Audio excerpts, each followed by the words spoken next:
up? It's Wednesday, so y'all know what time it is. It is time for the new Wednesday's Word for Women show REmiX. Yes, we have some exciting things coming this year. I'm so excited. I hope your day has been rocking this entire planet.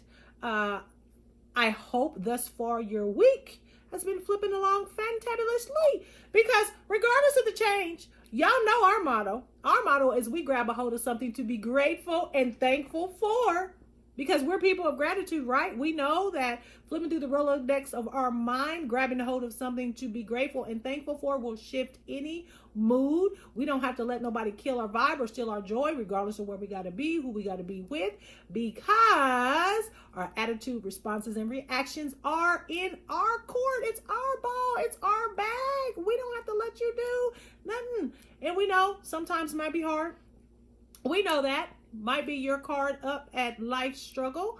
And if it ain't, just know it's coming. So what we do is hold on to the sure foundation of we are not alone. We have a help. And as we go up, over, through, around, and under the thing, we have a promise that we are going to overcome because he did. And so our part is to do that which we can do and leave that which we can't to him and stand. So, okay, quickly I'm going to talk about the changes and then I'll get into Wednesday's word. So we have added Ask Pastor Payne. I have my first question. You guys will see how that looks. It's from Renee Anderson. Go check her out. She has a boutique, fabulous stuff. I actually got this little flash. I get a lot of stuff from her. It's I think one of Topeka's gems. So check her out. Also, so as we progress, Ask Pastor Payne is just a part of this show that as you DM me or you put questions in the comments or whatever, and I will answer them. Now, it doesn't matter what the question is. I want to answer practical life questions, the hard stuff, the easy stuff, the silly. It does not matter.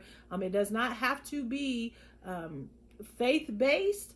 It can be anything, but I just know that my answer is going to be a practical answer from a biblical perspective, because I just believe that there's answers that we can apply. And I'm not a therapist, so these answers are from my perspective of the schooling I've had and what I know. But it's open season, ask away, and I'm going to try to dig for the answer. So it's answers to practical life issues and problems and questions from a biblical perspective. And so I think that's going to be good. Also, you have noticed the intro and outro and the song. I have my own song. It's called Jesus Girl. Tiff at Tiff Gospel, she is the one who wrote the song for my two shows. And there'll be more coming along with that. So yeah, we have that change. And so I'm going to get into Wednesday's word. And like I said, I'm going to do two. Next week, I'll give a spoiler alert. It will be our mayor, Michelle de la Isla. She is going to give the question. And if you know her at all, it's going to be a humdinger. So ain't no telling what it's going to be. So I'm excited for that. But anyone, male or female, and that's another thing. The show is Wednesday's Word for Women, but the men are always welcome to the delegation. We love the brothers. You are a part of my community. So with that, it's a new year, y'all. It's a new year. We're how you doing? How's it going? Everybody all right? Y'all straight? You hanging in? Oh my God! Everybody relieved? Well, let's talk about a little thing that I have encountered. Actually, I will be very transparent. sometimes God keeps me when I don't want to be kept. Okay, we're just gonna throw that out there. Have you ever been kept and you didn't want to be kept? Okay, one of my favorite movies in the whole world is Poetic Justice. And Aisha, that was my girl. I was Aisha. I was not Janet Jackson. I was Aisha. And Aisha had this little fella, and they were having the issues. And her famous line, I'm telling you, is my motto: I'm not in the business of keeping no man that don't want to be kept. Okay, that is my thing. You don't want to be kept. I'm step. Go do you. Do what you do. Whatever. Bye. So that gets in my spirit, y'all. But see, the problem with that is you have that theology in your mind, and it goes everywhere else. And I have found that I get so mad at God because he keeps me when I don't want to be kept. Now, we all want to be protected. We want his grace, his mercy, and all that. But there are some times you don't want to be kept because you want to do what you want to do. I just wanted to quickly tell you, okay, so this year, some things are not going to work no matter how hard you try, because God is keeping you. There is one of the most famous scriptures of the Bible, and it's Jeremiah 29:11, and it is him saying, "For I know the plans I have for you, plans of hope and a good future." Okay, this is a famous plans for good and not for evil. So a future and a hope. So what that is like, they were actually in captivity and bondage, and he's just saying, it's going to be all right. I know the plans I have for you. But everybody stops at 29:11, and that's good. Like, I love it. Like, for I know the plans I have for you, declares the Lord, plans for welfare and not for evil, to give you a future and a hope. Yes, that's lit. That's good. Everybody wants that. But then you need to read down to verse 23.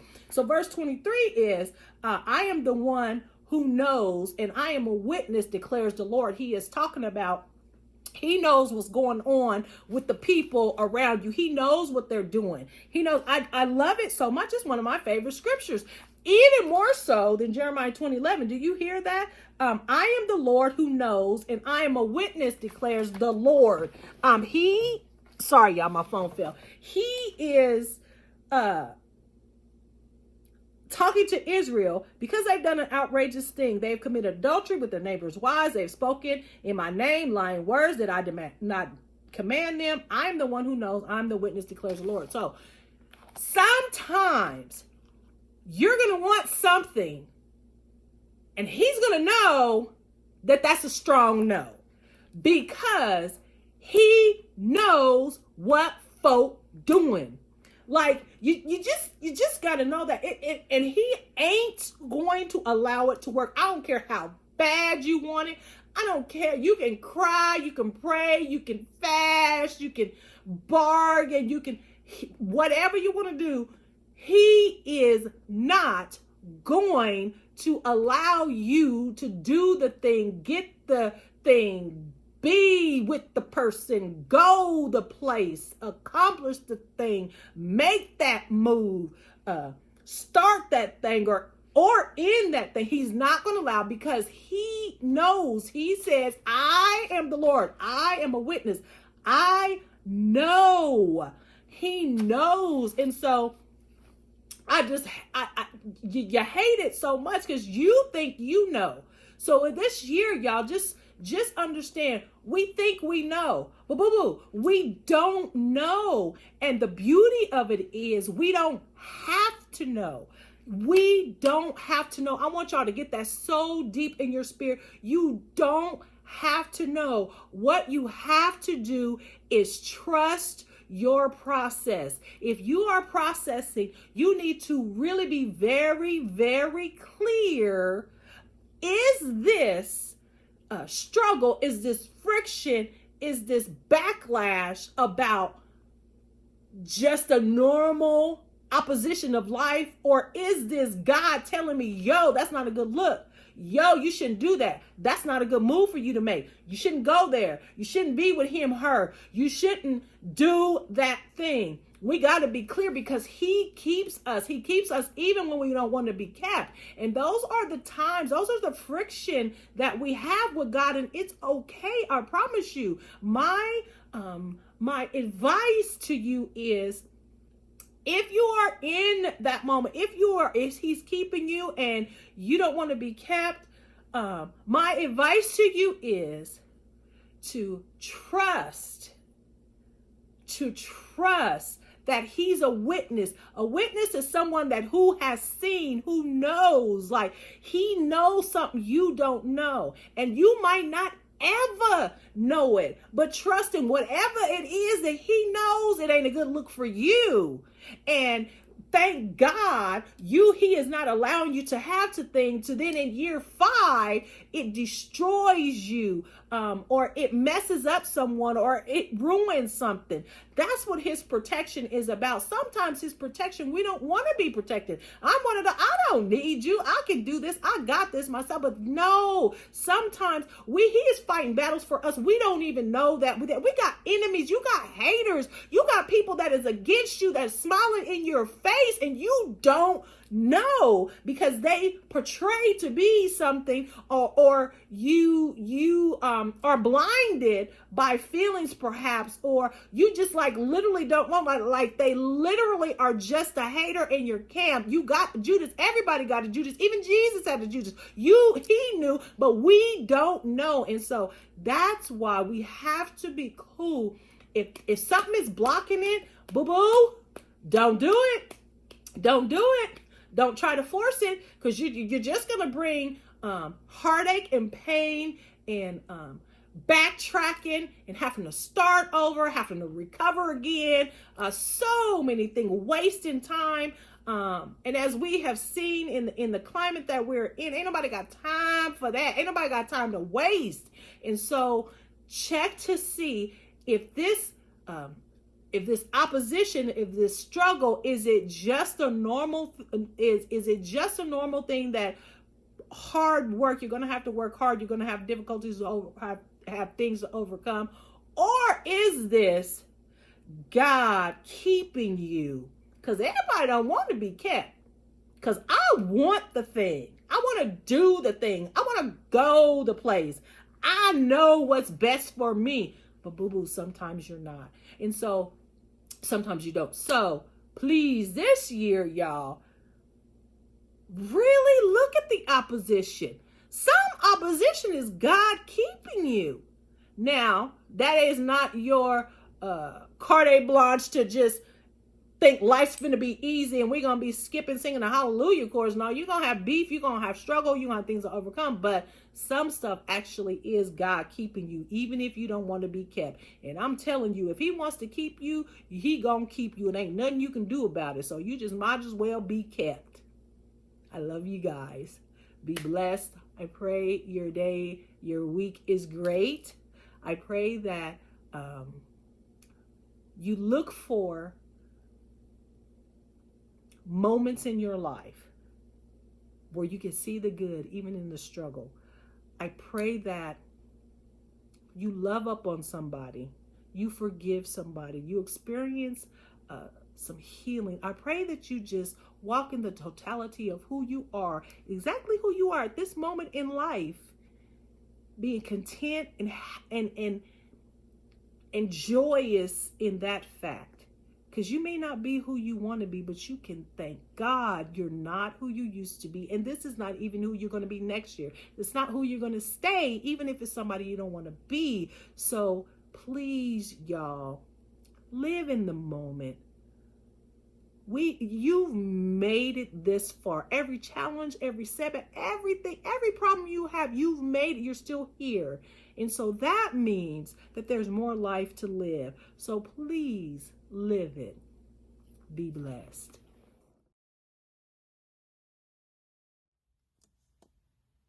Okay, so here's my question for Dr. Champagne Lloyd on today. I just want to ask you about, I was trying to come up with a subject, trying to think of something that I could ask you about that wasn't all churchy related and everything like that. But the word that came to me was Black feminism. And I just wanted to ask, like, what kinds of things it is that you deal with in, your workplace, in the church, just in your social life altogether when it comes to Black feminism. And that comes from a place of women empowerment, in the workplace, relationships, things that we deal with like social justice, oppression, racial and gender discrimination, um, back to the church, don't want to really talk about church, but gender discrimination, let's just say, we all kind of know and grew up knowing that there are certain men who don't believe that women should be in the pulpits, things of that nature. So gender discrimination, we deal with that in our workplaces as well. Men are kind of dominant of certain positions, certain pay rates, things of that nature. So what can you enlighten us on, or just kind of touch on when it comes to Black feminism? And that can just be a whole array of things. Black feminism, socialism, gender discrimination, women empowerment, all types of things. So that is my question for you today, Ms. Dr. Champagne, is what are your thoughts on Black feminism? That was like a phenomenal layered question. I think it has so many different layers. And so I am going to hit a couple of definitions, and then my answer actually is quite simple. But she touched on feminism, feminist, women empowerment, the struggle it is for as a Black woman in society, dealing with the struggles that it is, the biases and prejudices that we have to deal with, the labels, the struggle it is to be a Black woman out here trying to move.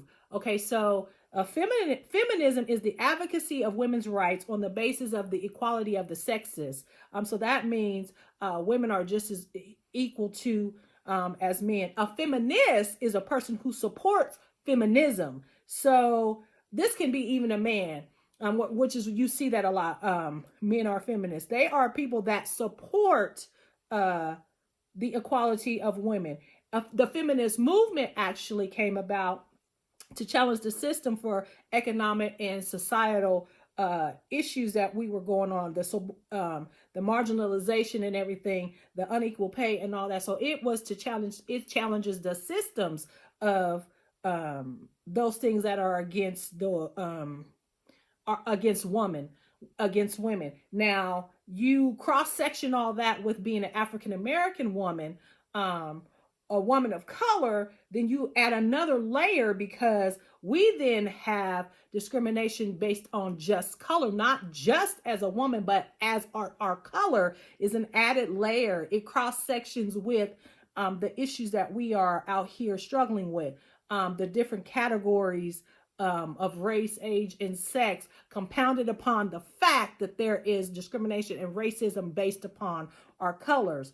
And so the way that I deal with all that. Oh, and she also brought up even roles. Society has placed limitations on roles women have in the church. Some denominations do not believe in women pastors, such as myself. Their denomination is against it. It doesn't acknowledge it or believes that it's wrong, because of scripturally there are some scriptures that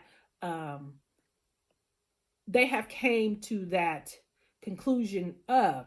And just as with racism, just as with prejudice, just as with all that, I don't really worry about that. I don't let that make any impact on how I move, because I know who I am and what I'm called to do He called me, and I know that none of that is going to be able to stop us. That's why you see us breaking barriers, shattering glass ceilings, doing things we've never done before, because the key is knowing who you are. I believe it all is about identity, knowing who you are, because once you know who you are, there's nobody that can tell you who you are not. Even all the society and all these systems set up and all that are set up against us.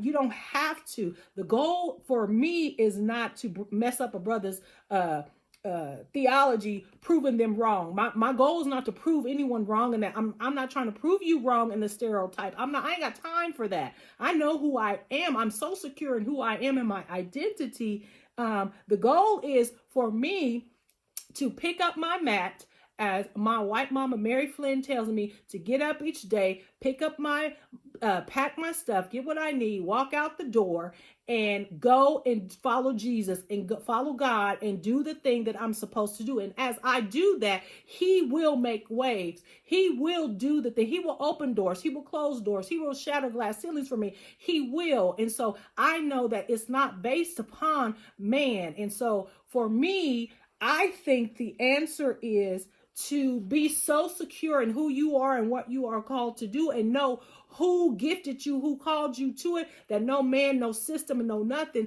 is going to stop you. And so I hope that helps. It's a struggle. It's still real. But women empowerment is about us all working together. It's the process of us increasing our power. It's increasing